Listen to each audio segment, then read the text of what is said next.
WeRide Today е приложение, което насърчава градското колоездене. А градското колоездене много хора го подценяват, а именно то е едно от най-опасните придвижвания, които може да си причиниш, затова именно екипировката за мен е ключът в него. Да, един от първите ни съвети е винаги да се носи каска.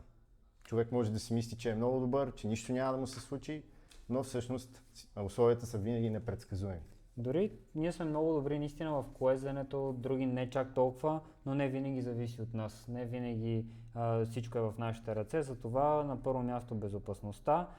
Безопасността, освен с каска, когато замръкваме по Софийските и по всички други възможни улици, ние се нуждаем и от светлини. Затова задължителната част от нашата екипировка, това са светлините предна и задна. Като е хубаво да спазваме червената светлина отзад и бялата отпред, тъй като, вярвате или не, може да объркате човек от среща и да се случат някои доста особени ситуации. И точно като казват червено, винаги трябва да спазваме и светофарите, защото каквито са правилата за нас, такива са за всички шофьори, такива са и за всички пешеходци. Затова пешеходна пътека слизаме, минаваме бутеки велосипеда, няма да се забавим с 5 секунди до нашата цел, но със сигурност ще бъдем по-бързи от всички автомобили, които киснат за задръстване. Затова карайте, но на първо място карайте безопасно.